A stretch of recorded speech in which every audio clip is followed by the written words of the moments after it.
시청자 여러분 안녕하세요. 책으로 통통의 오수경입니다. 말문이 터진 아이들은 끊임없이 질문을 하곤 합니다. 아이들의 질문에 어른들은 곧잘 당황하게 되는데요. 어른이 되면서 잊혀져가는 물음표를 다시 그려볼 수 있게 하는 것, 바로 독서가 아닐까요?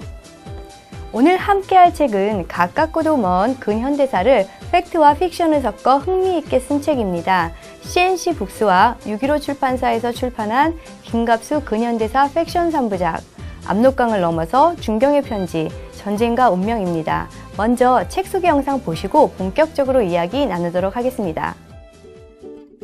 김갑수 근현대사 픽션 3부작, 압록강을 넘어서 중경의 편지, 전쟁과 운명. 이 책은 한국의 근현대사라는 팩트를 픽션이라는 형식으로 흥미롭게 이야기하였습니다. CNC 북스에서 출판된 1권 압록강을 넘어서는 1905년 을사늑약부터 1922년 상해 임시정부 수립까지 일제의 정치적 침략상을 다루었습니다. 6.15 출판사에서 출판된 2권 중경의 편지는 3.1운동 이후부터 중일전쟁 직전까지 일제의 문화적, 정신적 침략상에 관한 내용을 담았으며 3권 전쟁과 운명에서는 중일전쟁부터 8.15를 거쳐 6.25 직전까지를 이야기합니다.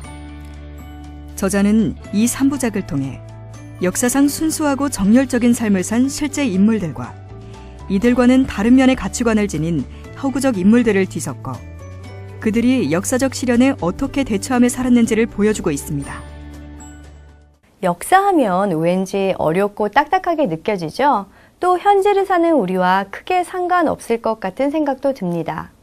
오늘 이 시간은 이러한 편견을 확실하게 깨줄 흥미진진한 시간을 마련해 보았습니다.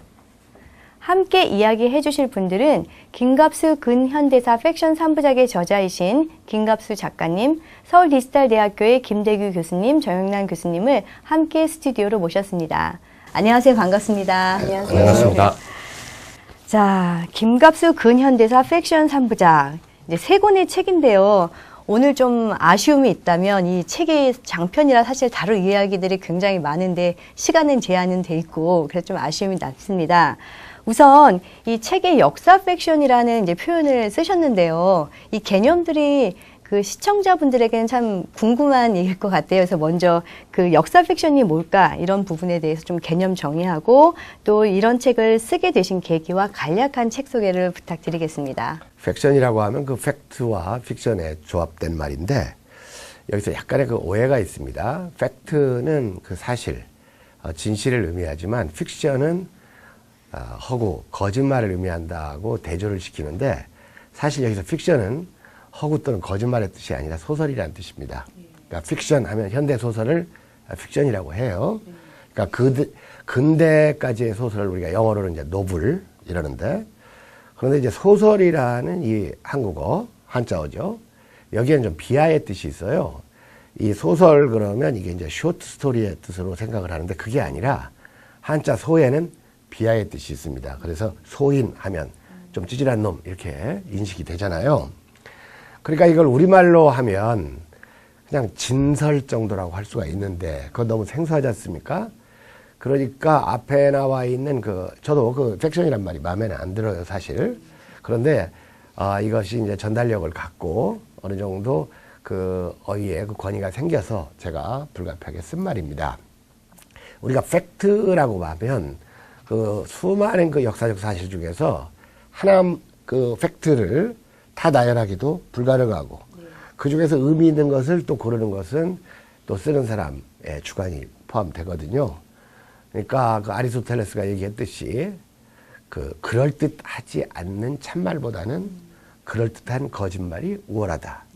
여기서 그럴듯하다는 것은 가치가 있다는 뜻입니다.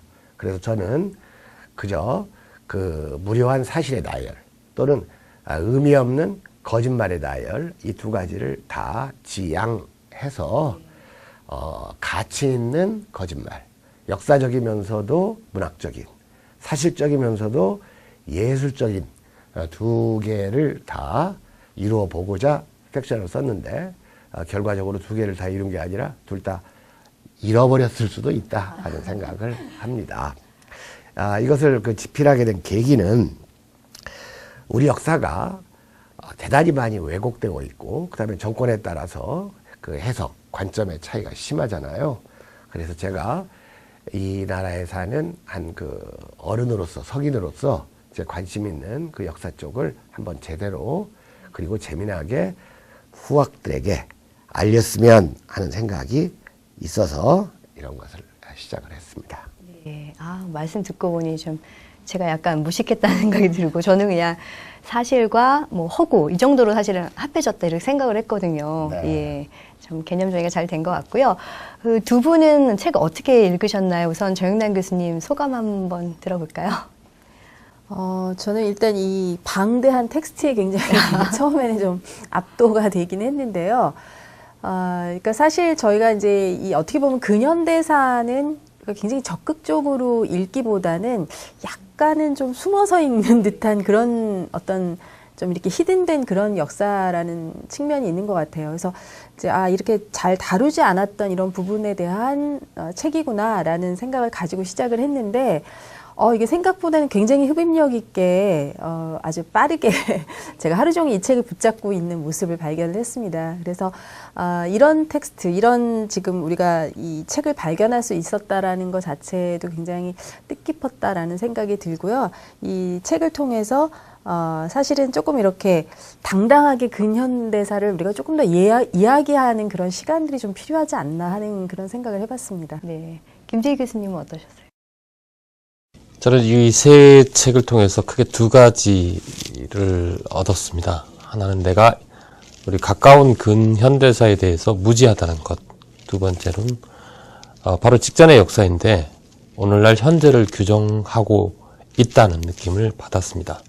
그래서 이 책이 무지를 깨우침과 더불어 오늘 살아가는 또는 미래를 바라보는 어떤 관점을 제공해주는 소설의 형식으로서 관점을 제공해주는 가치 있는 책이다라는 그런 결론을 말씀드릴 수 좀 있겠습니다. 비슷한 소감인 것 같은데요. 본인의 다 무지를 반성하시면서 읽으신 것 같은데, 자, 이렇게 뭐 얘기를 듣다 보니 이제 책 이야기가 궁금하실 것 같습니다. 우리 작가님부터 우리 세 권이니까 한 권씩 이게 또 시대 배경이 중요하잖아요. 그래서 시대 배경과 함께 좀 간단하게 줄거리를 소개해 주시면 좋을 것 같습니다. 먼저 네, 세 작가님부터. 분이 다 얘기를 해야 되지만 네. 시대적 배경은 세 권을 네. 제가 먼저 얘기하고 예, 그럼 하겠습니다. 좋죠. 예. 그 일권 압록강을 넘어서는 그 망국기 구한말에서부터 3.1운동 상해 임정까지가 시기고 2권 그 중경의 편지는 상해 임정 수립에서부터 1937년 중일전쟁까지고 3권 전쟁과 운명은 중일전쟁에서부터 1950년 6월 25일 직전까지가 시대적 배경입니다. 이것까지 또 따로따로 셋이 얘기하면 너무 작은 것을 여러 명이 하는 것 같아서 제가 얘기했고, 이 압록강을 넘어서에는 4명의 주요한 인물이 나옵니다. 하나는 신규식 선생이고 그 다음은 민필호 선생입니다. 이 두 분은 실존 인물이에요. 그 다음 김태수라는 또 다른 주인공이 나오고 백주원이라는 약간 정체가 불명한 여자가 하나 나옵니다. 이 두 사람은 허구적 인물이에요. 그런데 이 네 사람이 모두 별도의 삶을 살다가 상해라는 곳에서 모이는 겁니다. 근데 여기서 신규식 선생과 민필호가 모이는 것은 이건 조국의 독립이라는 그 숭고한 그 목적의식이 있어서 상해에 모이는 것이 필연성도 있고 그렇게 엉뚱하진 않아요. 그러나 여기서 허구적인 인물인 김태수가 그 시대에 상해를 가는 것은 이건 대단히 우연적입니다. 왜냐하면 그 한양에서 그 우연히 마주쳤던 한 백주원이라는 여자를 너무 그 여자에게 이제 요즘 속된 말로 이렇게 필이 꽂힌 나머지 그 여자가 그 떠나면서 자기가 그 중국에 간다, 항주쯤으로 간다 이런 편지를 놓고 가니까 무작정 그 여자를 따라서 가는 거예요. 그러니까 결국은 여기서 실제로 그 신규식 선생이나 민필호 선생은 조국의 독립을 자기 목숨보다 소중히 여기는 사람이었지만 이 김태수는 이건 말하자면 건달이라 그겁니다. 여자 찾아간 거예요. 그리고 무엇보다도 김태수가 훌륭했던 점은 이미 결혼도 하고 아이도 있는데 그런 짓을 했다 그겁니다. 그러니까 이제 그런 면에서 대단히 더 허무적인 인물이죠. 그리고 이제 백주원은 그 김태수를 흡입했던, 그리고 신규식 선생과 과거에 어떤 이 부녀지간보다도 더 이 끈끈한 인연을 갖고 있었던 여인이에요. 그런데 이 네 사람이 모두 다 그 선량한 사람들이고, 그래서 거기서 네 명이 모여가지고 결국은 자기가 추구하는 조국의 독립이나 또는 사랑의 완성 또는 자아의 실현 같은 것을 해나가는 과정에서 누구 못지않은 그 우애 이런 것을 갖게 되는 이야기고, 또 결국은 비극적으로 신규식 선생은 상해 임정을 수립하는 데는 성공했지만 상해 임정의 분열상에 실망한 나머지 스스로 곡기를 끊고 고의에 의한 그 자결을 하시고, 그 다음에 김태수 역시 사랑하는 여자 백주원을 찾아 나서가지고 고비 사막을 건너다가 그 길을 잃고 갈증과 굶주림에 죽습니다. 여기서 이제 그 열려있는 구조로 남는 사람들은 실제 인물 민필호 선생이 하고, 그 다음에 허구 인물 백주원인데, 바로 이러한 조국의 독립이라는 어떤 숭고한 목적, 그리고 한 여인과의 사랑이라는 유의적 목적을 추구하는 두 인물의 그 모험과 좌절과 실패와 죽음을 다루는 이런 이야기가 압록강을 넘어서라고 보시면 되겠습니다. 다시 책 내용들이 생각이 나면서 재미있게 들었습니다. 우리 정영란 교수님은 두 번째 책 소개해 주시겠죠? 저는 책을 보여드리려고 그래요. 네. 제가 이제 오늘 소개를 맡은 책은 이제 중경의 편지라는 책인데요. 사실 중경의 위치를 저는 정확하게 몰랐어요. 그래서 지도를 찾아보니까 정말 중국의 가장 가운데에 이렇게 위치하고 있는 그곳에서 온 편지, 어떤 내용이었을까 한번 소개를 해드리면, 지금 사실 우리 작가님, 김갑 작가님이 보여주신 이런 그 스토리들에 보면 주요 인물들이 나오는데, 여기에도 보면 이제 김영세라는 이제 역사교사면서 동시에 굉장히 재밌는 영어 교사도 함께, 지금은 공존할 수 없는 그런 어떤 그 굉장히 서로 다른 학문을 학생들에게 가르치는 그런 교사였고, 또 김영세의 조카인 그러니까 김민수라는 그런 인물이 나오고요. 이 김영세에게 상당히 이렇게 영향을 주고 있는 그런 여성이 하나 나타나는데, 이제 정정화라는, 물론 나중에 이제 그 다른 이름으로 이렇게 개명된 이름이 정정화 씨이긴 하지만, 사실은 11세, 지금 보면 거의 민며느리와 다름없이 그렇게 아주 어린 나이에 결혼을 했지만, 또 시아버지와 남편이 독립운동을 하는 바람에 얼떨결에 또 이렇게 그 가족의 일환으로서 자기의 역할을 충실히 하다가 보니까 이 임시정부와 이 한국을 오가는 그런 메신저 역할을 하면서 자금도 모아서 또 시댁의 그 시부모님과 또 시아버님과 남편에게 또 갖다 드리기도 하고, 뭐 여러 가지 역할을 하는 과정에 이제 이 김영세를 우연하게 만나서, 사실은 이 제목에 있는 중경의 편지는 중경에 있었던 정정화가 이 김영세에게 보낸 편지가 이 주된 내용이라고 볼 수가 있겠습니다. 그리고 한편 이제 조금은 이 두 사람의 이 관계는 어떤 뭐 연정의 관계나 이런 것들은 아니고, 상당히 그 역사적인 사실을 이 편지를 통해서 지속적으로 작가가 저희에게 주는 메시지라고 저는 그렇게 읽었었거든요. 그래서 이제 그런 관계에 있고, 이 조카인 김민수에게는 이제 전혀 다른 성향을 가진 두 여인이 가까이 이제 등장을 하게 되죠. 그래서 사실은 나중에 이제 함께 생애를 같이 하게 될 조순호라는 그러한 여성을 또 만나기도 하고, 또 그 과정에서 조금은 또 이제 재미있는 그런 삼각관계의 인물인 남인혜 씨라는 그런 또 그 인물이 등장을 하죠. 그래서 이런 젊은 여성, 상당히 이제 지식인이고 신여성인 이 사람들을 우리 이제 김영세의 조카인 이 김민수가 어떻게 그 여인들을 인식하고 자신의 삶을 찾아가고 자신의 미래를 고민하고 또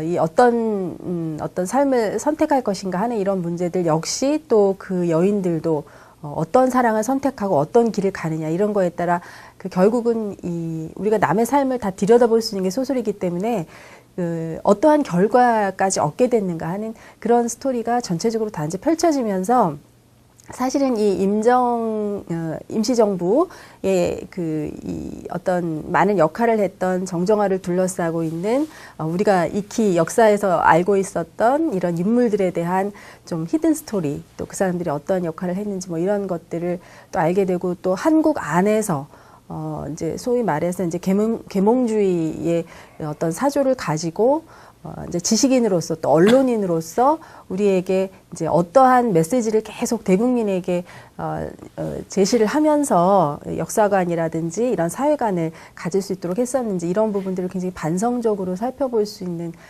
그런 스토리였습니다. 그래서 굉장히 사실은 저는 이 여기에 나와 있는 인물이 많지는 않지만, 핵심 인물이 많지는 않지만 아주 오밀조밀 이 관계가 아주 흥미롭게 펼쳐져 있어서 굉장히 재미있게 읽은 정말 재미있게 읽으신 것 같아요. 그 정정화라는 인물은 이제 실존 인물이고, 네. 그 다음에 이제 여기서도 가상 인물이 나오는 건가요? 정정화 빼고는 다 가상입니다. 예. 정말 이게 실존 인물을 네. 정말 부각시키기 위해서 이 가상 인물을 잘 활용해서 재미있게 그런 건 써주신 아닙니다. 거, 그런 거 제가 아닌가요? 그 소설을 쓸 때 예. 물론 실존 인물도 중요하지만 가상 인물도 똑같이 중요합니다. 왜냐하면 그 실존 인물은 그 사실을 알려주지만 가상 인물을 통해서 그 사실보다 오히려 우월한 진실을 알려줄 수 있다고 보고, 또 삶의 멋이라든지 인생에 그 추구하는 가치, 이런 것들을 또 이 가상 인물을 통해서 또 발현할 수 있다고 보거든요. 제가 이 8월 초에 어느 여행단의 그 초빙을 받아서 그 브라디보스크와 그 다음에 만주 백두산을 여행했는데, 그 여행을 하려고 공항에 나갔는데 그 어느 분이, 그 여행단의 대표분이 여자분인데 오셔서 인사를 청하는 거예요. 그러면서 자기가 그 정정화 선생의 손녀라는 거예요. 네, 와, 그래서, 역사적인 만남을 하셨네요. 그 정정화 선생의 그 손녀분하고 네.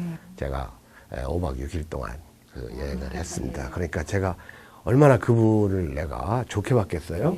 그래서 그분한테 너무 잘해주면 또 안 될 것 같고, 근데 마침 그분 아들이 왔어요. 그래서 제가 그분에 대한 호감을 네. 그분 아들에게 대신 표하는 걸로 예. 같이 이렇게 친해지고 여행을 했습니다. 이 얘기도 아주 소설 매력적인 같은데요. 여성이죠, 정정화가. 네.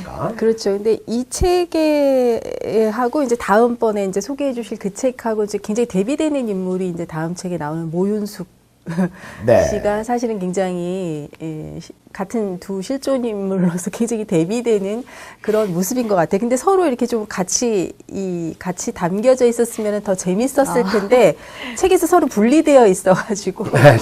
왜냐하면 그 두 인물은 거의 이제 실존 인물성인데 시대가 다르고 공간을 달리 살았기 때문에 이 책에서 어쨌든 실존 인물과 관련된 사건이나 이런 건 실제 팩트하고 다른 게 전혀 없습니다. 바로 그런 점에서 제가 다른 시중에 나오는 이제 역사 소설하고 달리 팩션이란 말을 쓴 것이, 허구적 인물의 이야기는 뭐 허구일 수 있어요. 그러나 실존 인물이 부딪힌 사건이나 이야기는 전부 역사하고 일치를 하니까 그 방금 말씀하신 그 두 여성을 같이 엮을 수는 없죠. 예, 소설로서 네. 엮었으면 굉장히 재미있는 대비되는 두 여성상이 될 수 있을 것 같아요. 네. 근데 그런 얘기를 저 처음 들었습니다. 한번 소설로 한번. 예, 그럼 아주 마지막으로 좋은 이제 말씀 같아요. 네, 세 번째 마지막 책 부탁드리겠습니다. 예, 이 책의 제목은 전쟁과 운명인데요. 이 책의 시대적 배경은 여러 전쟁들, 특히 이제 37년에 발발한 중일전쟁과 그 이후에 이어지는 동아시아 또는 남방전쟁이라고 일본 사람들은 얘기하는데요. 동아시아 전쟁, 그리고 41년도에 이어지는 태평양 전쟁, 그리고 1950년에 발발하는 6.25 전쟁까지 이 크게 네 가지 전쟁이 우리나라 주변에서 아주 큰 전쟁인데 발발을 하게 되는데요. 각자 그 6명의 젊은이들이 이러한 전쟁의 질곡 속에서 어떻게 자신의 운명을 개척하거나 또는 전쟁 속에서 자신의 운명을 그르치는가 뭐 이런 식의 이야기를 풀어갑니다. 특히 이제 6명의 이제 젊은이인데요. 3명의 남자와 3명의 여자가 등장을 합니다. 크게는 이제 각각 사회주의와 자유주의 또는 민족주의를 택한 젊은이들의 인생 역정을 보면서 근현대사를 특히 이제 전쟁 속에서 각자의 운명 선택과 그 결과들 또 그 속에서 개인의 운명과 나라의 운명 또는 국제 세계의 어떤 그 세계 역사의 굴레 이런 것들이 어떻게 작용하는지를 좀 생생하게 대작 그 역사 영화물을 보는 것처럼 전해주고 있습니다. 자, 이제 여러분들 제가 이제 뭐 줄거리도 이제 듣고 그랬는데 우리 두 분 교수님들께서 이제 책을 읽으시면서 저기 김갑 선생님한테 궁금하신 점이 많이 있으실 것 같아요. 예, 특히 이번 소설은 좀 저희가 진짜 모르는 부분도 너무 많았고 그렇기 때문에 질문이 더 많으실 것 같은데 정영란 교수님 뭐 질문하실 거 있으신가요? 저는 그러니까 사실 우리가 이제 기존에 잘 알려진 뭐 독립운동가라든지 아니면은 굉장히 이제 민족의 어떤 그 지도자 역할을 했던 이런 사람들이 실제로 우리가 알려져 있는 그냥 이렇게 뭐랄까요 전해져 오는 그런 이야기들과 직접 그분들이 어떠한 음성을 가지고 어떠한 메시지를 다른 사람들에게 이렇게 이야기를 하고 있는지 그런 게 굉장히 이제 적나라한 그 언어로 표현이 되고 있는데 가끔 보면 정말 이분이 이런 굉장히 지금 봤을 때는 조금 불편한 이런 이야기들을 그 당시에 이렇게 서슴없이 하셨단 말인가 뭐 이런 생각이 좀 들기도 해요. 그래서 어떻게 보면 우리가 근현대사에서 알려져 있는 여러 인물들 중에 가장 좀 왜곡되어 있거나 아니면 좀 재평가를 좀 받을 필요가 있다 이렇게 생각되는 인물들이 꽤 많이 있을 것이다라는 이런 생각이 들더라고요. 그래서 제가 직접 한번 작가님을 만나면 우리는 누구를 좀 새롭게 더 알 필요가 있는가 이런 거 한번 여쭤보고 싶었어요. 일단 여기 압록강을 넘어서의 그 주인공으로 등장하는 신규식 선생은 사실은 상해 임시정부의 거의 전적인 창업 공로자예요. 그런데 여러분들이 잘 모르신다 그겁니다. 우리가 상해 임정하면 이제 김구만 생각을 해요.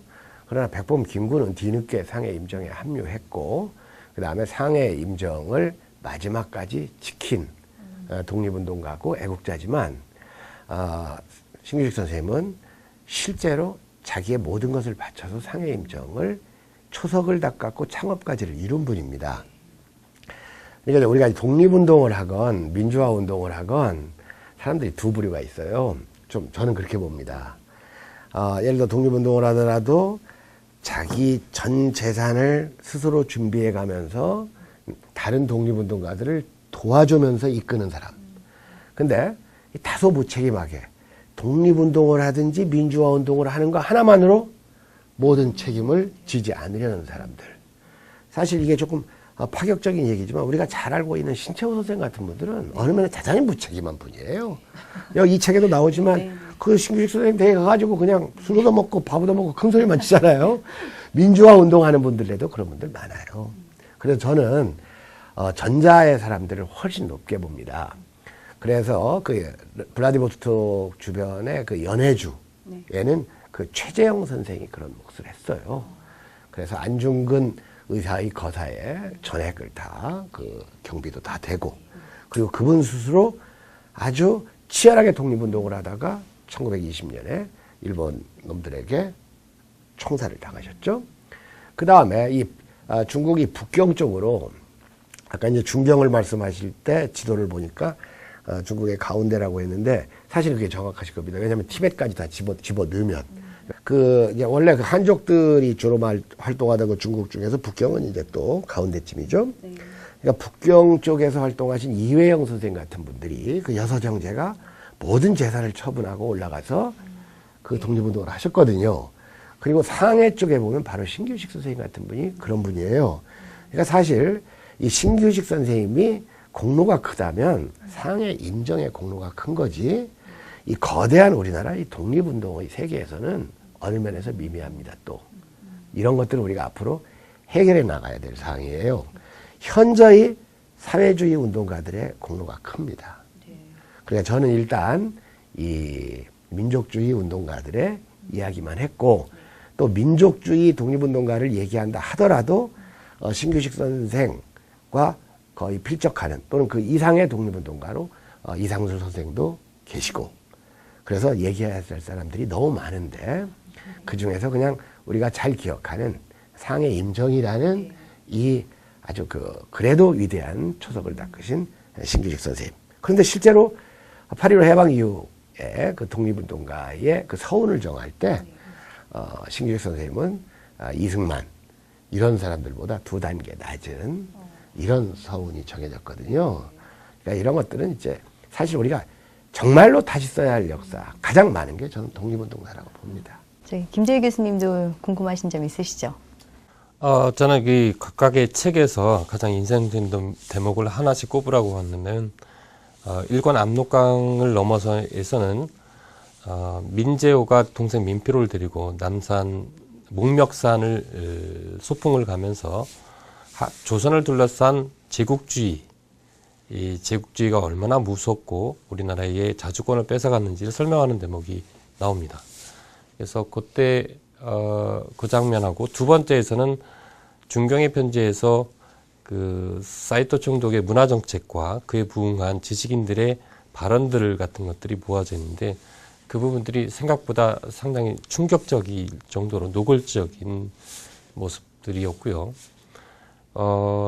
특히 이제 그 모습, 특히 문화 정책을 피고 있는 모습, 특히 언론 매체를 장악하는 모습, 자율권을 주는 듯 하면서 실제적으로는 통제하는 모습을 보니까 요즘의 현실과도 어느 정도 많이 부합하는 측면이 보인다라는 점.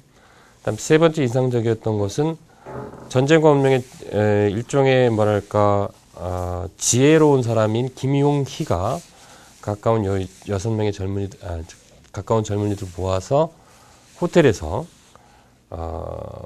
우리나라는 분단될 것이다 얘기하는 그 대목이 가장 인상적이었습니다. 왜 인상적이었냐면 제가 알았던 기존의 지식과 반대되는 측면이 있었기 때문에 그렇습니다. 첫 번째 장면은 우리나라가 일반적으로 근대화에 실패했고 내재적인 원인 때문에 일본의 침략을 받아서 스스로 방어하지 못하고 무너졌다는 생각이 있었는데 그것을 뒤집는 일종의 역설적인 측면이 있었고요. 두 번째는 실력이 없어서 무실역행론을 주장했던 안창호의 선생의 것들이 얼마만큼 사이트 문화총독의 문화정책과 상당히 비슷한 측면이 있구나. 이런 생각들이 좀 들었고요. 세 번째는 어떻게 신탁청주와 분단 이 대목에서 보면 특히 이제 우리가 소련이 우파가 반탁을 이야기했고 좌파가 찬탁을 얘기를 했는데 그러한 것들이 일종의 언론 조작, 동아일보와 같은 언론 조작에 의해서 일어난 여러 가지 어처구니 없는 그런 오해에서 기관한 것들이라는 사실 때문에 실제로 그 미소 모스크바 회담과의 일정한 차이가 있다는 점에서 기존의 상식과 기존에 우리가 일반적으로 널리 알려진 상식이라기보다는 널리 알려진 사실과 다른 이야기들이 구체적으로 제시되어 있어서 이건 픽션이라고 보기에는 너무나 사실에 가까운 기록들이 뒷받침되고 있어서 놀라웠습니다. 그 대목들에 대해서 좀 설명을 좀 더 해주시면 좋겠습니다. 그러니까 우리가 깜짝 놀랄 때는요, 예상하지 못했던 일이 생길 때 놀라는 게 아니라 예상했던 일이 벌어질 때도 놀라는 겁니다, 사실은. 그러니까 우리 김대규 교수께서 그 분단 같은 것들을 잘 어느 정도 숙지하고 계셨고, 그 전국을 이해하는 힘이 있었기 때문에 자기가 알고 있는 거에 조금 더 보태질 때 사람이 놀라는 거지, 생판 모르는 사람이 읽으면 이거 뭐 놀랄 것도 없고 그러지 않습니까? 그러니까 아마 그런 면 같고, 방금 말씀하신 식민지 시대의 그 무실역행을 중시하던 개화 계몽주의자들은 조선 총독부가 가장 좋아하던 사람들이에요, 사실은. 왜냐하면 그 노골적인 매국노들은 조선 인민들이 나쁜 줄 안단 말입니다. 그러니까 영향력이 없어요. 그런데 그렇게 우리 힘이나 기르자 또는 개화 계몽하자 하는 사람들은 조선 이 인민들에게 영향력도 있고 걔들을 잘 조정하면 총독부가 자기들 하고 싶은 걸 하거든요. 그러니까 이제 그런 것을 우리 김대규 교수께서 다시 새로 알았다 그랬는데 새로 알아서 놀란 게 아니라 어느 정도 알고 있었는데 확인되니까 놀라는 거예요. 그게. 네. 저는 그렇게 생각합니다. 네. 예, 저도 하여튼 언론을 이용하는 방법을 보니까 정말 좀 놀랍더라고요. 민족신문이라고 하면서 그런 과정을 통해서 이용하고, 예, 저도 놀랐습니다, 교수님. 자, 이번에는 조금 책을 넘어서 일반적으로 우리가 책 얘기 이외에 이제 작가님에게 좀 궁금한 점, 이제 그런 것을 알아보는 시간입니다. 그래서 작가의 방 들여다보기 시간인데요. 제가 먼저 이번엔 질문을 하겠습니다. 예. 작가님은 사실 문학 장르가 굉장히 다양하잖아요. 그 중에서 왜 소설 창작이란 부분을 선택을 하셨는지. 네, 저 같은 경우는 제가 문학을 감당할 만한 능력이 있다는 생각은 청년이 되기까지는 전혀 못했습니다. 선망하고 동경만 했어요. 그리고 실제로 고등학교 때 그 문학의 밤인가 뭔가에 원고 한번 응모했다가 아예 채택도 안 돼가지고 낭독도 못한 네. 적이 있습니다. 그런데 그래서 제가 국문과를 들어간 것도 창작을 하려고 한 게 아니라 우연히 들어갔어요. 사실은 이제 그 과목도 좋아하고, 그리고 제가 학교 다닐 때는 그 모의고사라는 게 대단히 어려웠지 않습니까? 아주 어려워가지고 그 평균 점수가 한 55점 정도 되면 서울대학교 가고 막 그런 정도로 어려웠어요. 그러니까 10점, 20점 이게 별로 나쁜 점수가 아닙니다. 그래서 저는 학교 다닐 때 그 모의고사라는 걸 학교에서 본고사 있을 때 제 기억에 영어 수학을 합한 점수가 국어 점수보다 높았던 적이 없어요. 두 과목 점수 합한 게. 그거를 그만큼 잘하신 거예요? 네, 그거를 제가 좀 잘했어요. 네. 그러니까 국문과를 갔을 뿐인데, 네. 그래서 제가 창작을 예전에 국문과를 그냥 무작정 가고 거기서 무슨 저널리스트가 되거나, 왜냐하면 이 창작은 하고 싶었지만, 그런데 2학년 진학을 해서 그 현대소설론 시간에 소설 한 편씩 써내라는 거예요. 그래서 이제 그 과제물이니까 제가 소설을 썼더니 그때 담당하신 선생님이, 교수님이 아주 저명한 그 문학 평론가였었는데, 그 다음 시간에 막 헐레벌떡 제 이 원고 뭉치를 들고 와가지고 전 학생들 앞에서 이 클래스에서 아주 대단한 소설가가 나올 거라고 하는 거예요. 그래서 저는 제 얘기가 아닌 줄 알았죠. 그랬더니 제 소설을 얘기하는 거예요. 그러니까 이제 조금 관심이 갔잖아요. 근데 그 뒤에 이 국문과를 다니면서 이렇게 소설을 쓸 때마다 너무 주변에서 의외의 격찬들을 많이 하는 거예요. 근데 믿어지지가 않는 거예요, 제가. 근데 실제로 무슨 대학에서 응모를 하거나 그러면 또 할 때마다 며칠 지나서 당선됐다고 연락이 오고, 그래서 제가 최종적으로 저를 재능을 테스트도 할 겸 4학년 올라가는 해에 신문사 신춘문예에 4군데에 한번 내봤습니다. 그런데 당선된 건 없어요. 당선된 건 없는데 한 300편에서 한 700편 각 신문사마다 응모가 되는데, 이제 최종심까지 올라가는 것들은 심사평에 언급이 됩니다. 보통 2편에서 한 5편까지가 이제 최종심에 드니까. 그러니까 보통 이 문학계에서는 신춘문예 최종심에 오르면 당선작이나 좀 비슷하게 봐요. 근데 제가 낸 그 4편이 4신문사에서 다 최종심에 이렇게 오른 거예요. 그리고 특히 한 신문사는 2편 놓고 치열한 각축을 벌이다가 제 소설만 잔뜩 칭찬하더니 나중에 당선작은 딴 걸로 이렇게. 그래서 그걸로 이제 신춘문예 응모를 끝냈습니다. 예. 끝내고 그러면 내가 본격적으로 소설 창작을 해야 되겠다 해서 그 뒤에 정진을 했는데, 또 이렇게 살다 보니까 결혼도 하고 아이들도 키우고 이러다 보니까 이제 또 생활에, 그리고 또 제가 이제 대학원 공부도 계속 하고 이러더라고 젊어서 그 창작집 하나, 그 눈빛이라는 제목의 창작집 하나를 내고 중단을 했었어요.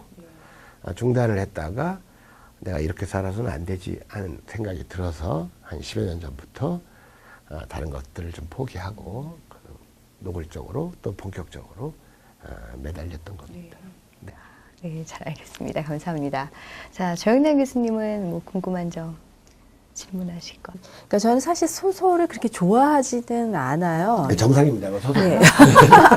다행이네요, 정상. 이제 소설이 주는 어떻게 보면 약간 지리한 전개라든지 굉장히 이제 디테일한 묘사라든지 이런 거를 쫓아가다 보면은 굉장히 좀 이렇게 어지러울 때가 조금 있어요. 그래서 이제 그런 소위 아까 말씀하셨던 픽션을 이렇게 내가 계속 쫓아다니면서 그 스토리를 이렇게 익혀야 되나 이런 생각도 가끔 들고 해서 썩 좋아하진 않는데, 사실은 이제 이 소설 중에서 굉장히 이제 지금 우리 작가님이 접근하셨던 이런 방향도 상당히 이제 어떤 이제 사실에 근거하면서 작가의 어떤 필력을 통해서 그 픽션이 하나의 스토리로서 이제 메시지를 주는 그런 책은 굉장히 제가 좋아하는데 정말 그 딱 제가 말씀드렸던 그런 스타일로 이 책이 쓰여져 있는 것 같아서 굉장히 의미가 있는 것 같아요. 그래서 이제 이런 식의 굉장히 그 중요한 정보들, 뭐 디테일한 사실들 이런 것들을 정말 어디서 이렇게 다 수집했을까? 왜냐하면 이렇게 쉽게 우리가 접할 수 있는 이런 정보들이 아닐 거라는 생각이 들고, 이제 가끔 보면은 뭐 굉장히 옛날 신문에서 그분들이 썼던 뭐 이렇게 논설이라든지 또 어떤 연설에서 발표했던 내용이라든지 이런 것들이 이제 그대로 인용되어 있는 그런 모습들도 있는데 이런 생생한 자료들을 어떻게 얻으셨는지 굉장히 궁금합니다. 제가 보기에는 어디서 얻은 것이 궁금한 게 아니라 어떻게 얻었는지가 궁금하신 것 그렇죠. 같아요. 네, 어디서 왜냐하면 어떻게. 정보가 어디에 있는지는 다 알거든요. 네.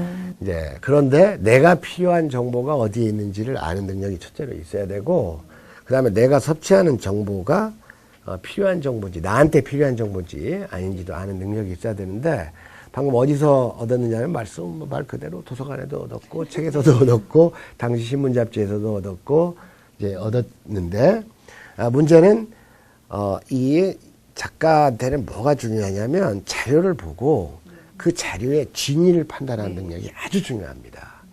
그러려면 그걸 그 어떤 글이든지 어떤 정보든지 그 표면적 정보가 있지만 이면적 정보가 또 있거든요. 자, 예를 들어서 우리가 지금 여러분들도 잘 아는 그 김지아라는 분이 있습니다. 그분이 그 80년대에 그 대학생들이 그 분신 자살을 연이어서 하니까 그 조선일보에다가 젊은 버세게 하고 글을 써서 발표하죠.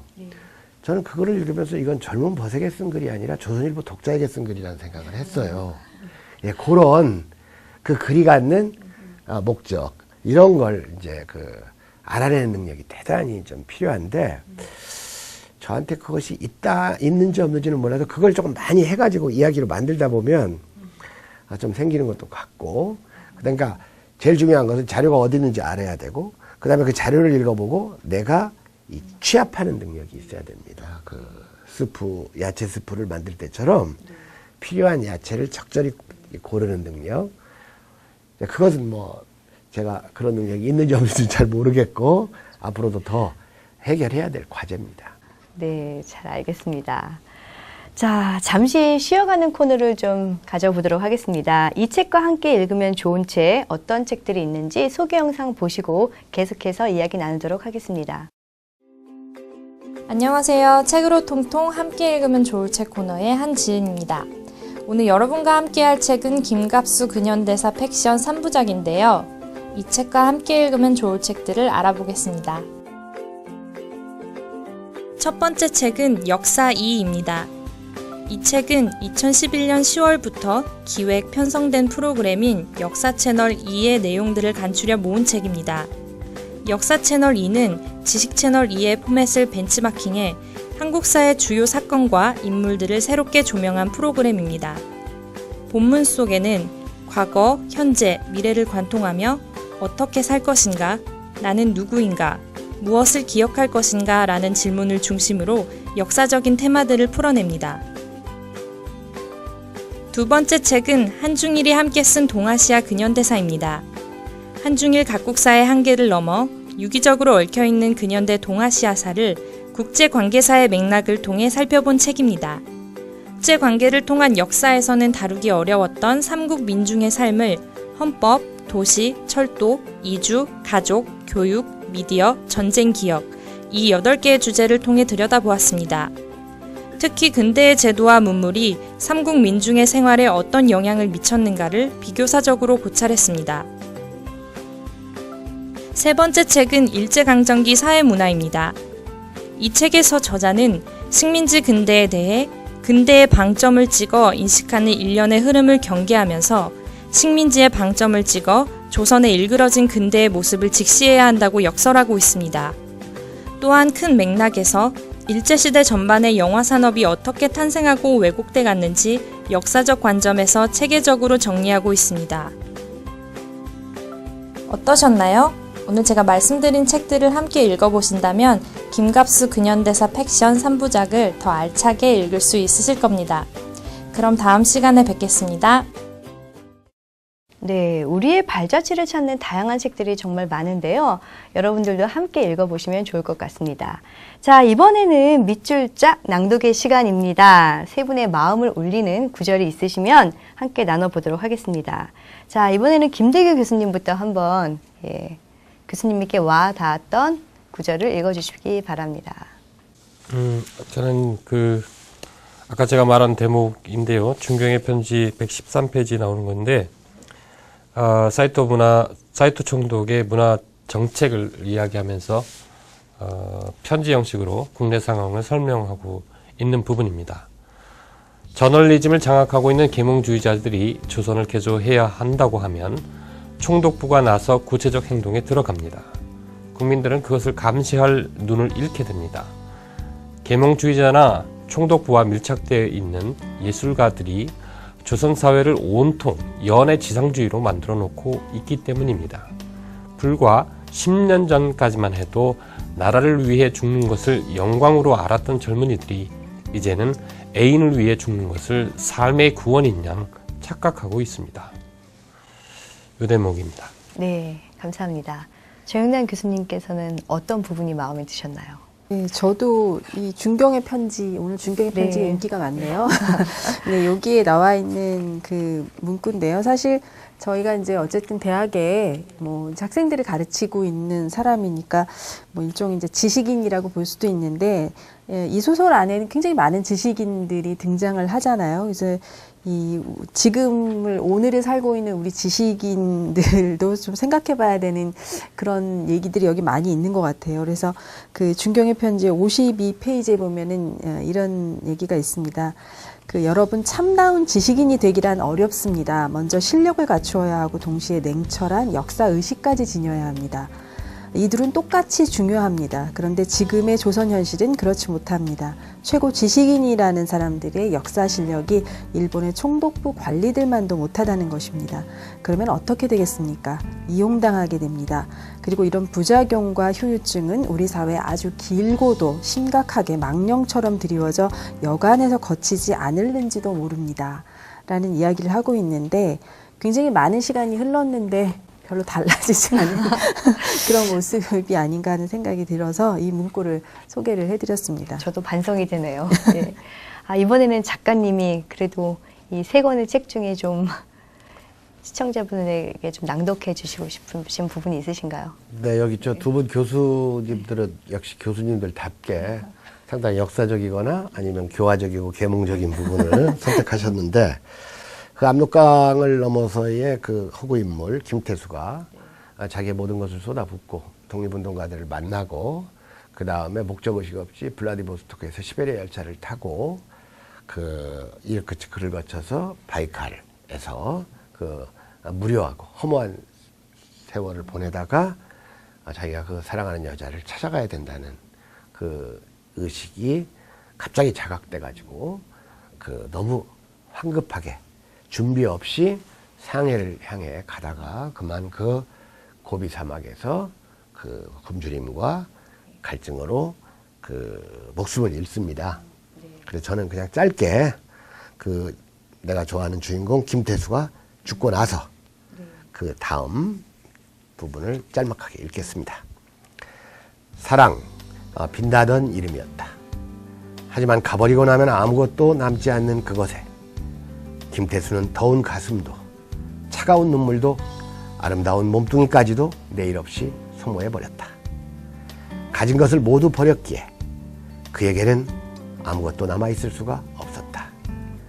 그의 마지막 치취와 최후의 온기가 그의 언어를 대신하고 있는 것 같았다. 그날 이후로 나는 죽었어. 나에게는 살도 피도 뼈도 심지어 영혼마저도 남지 않을 것이오. 예. 작가님이 읽으시니까 이 느낌이 남다른데요. 네, 감사합니다.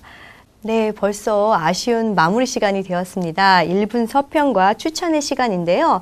두 분 교수님께서 이 책을 누구에게 추천하고 싶으신지, 그리고 간단한 서평과 함께 해주시면 되겠습니다. 자, 김재희 교수님. 네, 저는 이 책을 먼저 우리 사회에서 뭐랄까 대중을 가르치거나 또는 대중 앞에서 먼저 앞에서 이제 뭐랄까 영향력을 끼치는 지식인들에게 먼저 권하고 싶고요. 또 두 번째로는 장차 어떻게 살아갈 것인가에 대해서 아직 많은 의문을 갖고 있는 분들에 대해서 우리 세대 현재와 미래를 알기 위해서는 바로 직전의 역사를 살펴보는 것이 제일 첫걸음이 아닐까 그런 생각을 하면서 젊은이들에게 권하고 싶습니다. 또 세 번째로는 뭔가 감춰지거나 뭔가 이야기하지 않는 것들에 대해서 궁금하고 의문을 갖고 계신 분들이 있다면 이 책을 한번 얘기해 보십시오. 읽어보시기를 권합니다. 흔히 유명하거나 또 누구나 다 이야기하는 상고사나 또는 옛날 이야기들, 고려사나 또는 조선사를 이야기하는 사람들이 있는데 현대사를 의외로 이야기하지 않고 알려지지 않았습니다.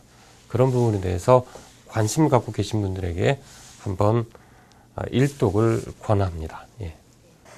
저는 뭐 누구나 책은 권해서 읽을 만한 그런 가치가 있는 것이라고 생각이 되는데 특히 이런 그 역사책 이런 건 굉장히 지루하고 옛날 이야기들일 뿐이야라고 이렇게 아주 좀 치부해 놓고 좀 역사책하고 난 거리가 멀다 이렇게 생각하시는 분들이 한번 이 책을 읽어보시면 어떨까 싶어요. 그래서 우리가 사실은 굉장히 그 역사를 아주 맥락 없이 드라이한 정보로서 배우는 이런 식으로 주로 역사를 접하다 보니까 정말 많은 교훈과 그 안에 담겨진 사람들의 인생 이런 것들을 통해서 나의 인생을 또 투영해 볼 수 있는 굉장히 중요한 아주 도구가 될 수 있음에도 불구하고 우리가 이 역사를 굉장히 이렇게 멀리 아주 듣기 싫은 잔소리 정도로만 생각하는 이렇게 좀 밀어놓는 경향이 있는 것 같아요.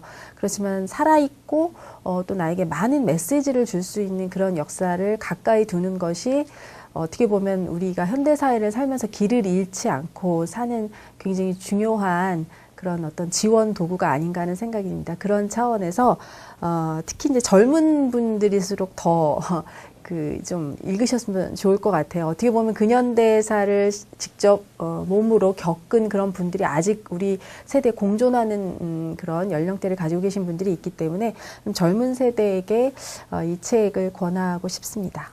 네, 감사합니다. 네, 작가님 오늘 이렇게 좋은 책을 가지고 찾아주셔서 너무 감사드리고요. 이 책으로 통통에 이제 처음 출연하셨는데 오늘 출연하신 소감하고 또 앞으로 또 저술 계획이 있으실 것 같아요. 그 계획까지 좀 듣고 싶습니다. 저는 이런 프로그램에 나온 것은 행복하게 여깁니다. 저는 이 세속적인 영상 매체에 출연하지 않습니다. 제가. 그리고 제가 그런 데까지 뭐 나가야 될 필요도 없는 것 같고, 그리고 저 자신이 어떤 텔레비전이나 이런 것을 안 본 지가 뭐 언제인지 까마득히 모를 정도로 그렇기 때문에 출연을 안 하는데 이 책 전문이라고 해서 제가 지금 유일하게 나온 겁니다. 오늘 그 출연 소감은 제가 대신 하겠습니다. 다음에 또 책 내면 또 출연할 수 있다. 이렇게 예. 얘기하면 네, 제 소감이 감사합니다. 예, 되죠. 가장 좋은 소감일 것 같은데요. 네. 예. 그리고 이제 이 집필 계획은 네. 제가 좀 많기 때문에 조금 얘기를 하겠습니다. 우리가 역사라고 하면 객관적 사실인 줄 알아요, 사람들은.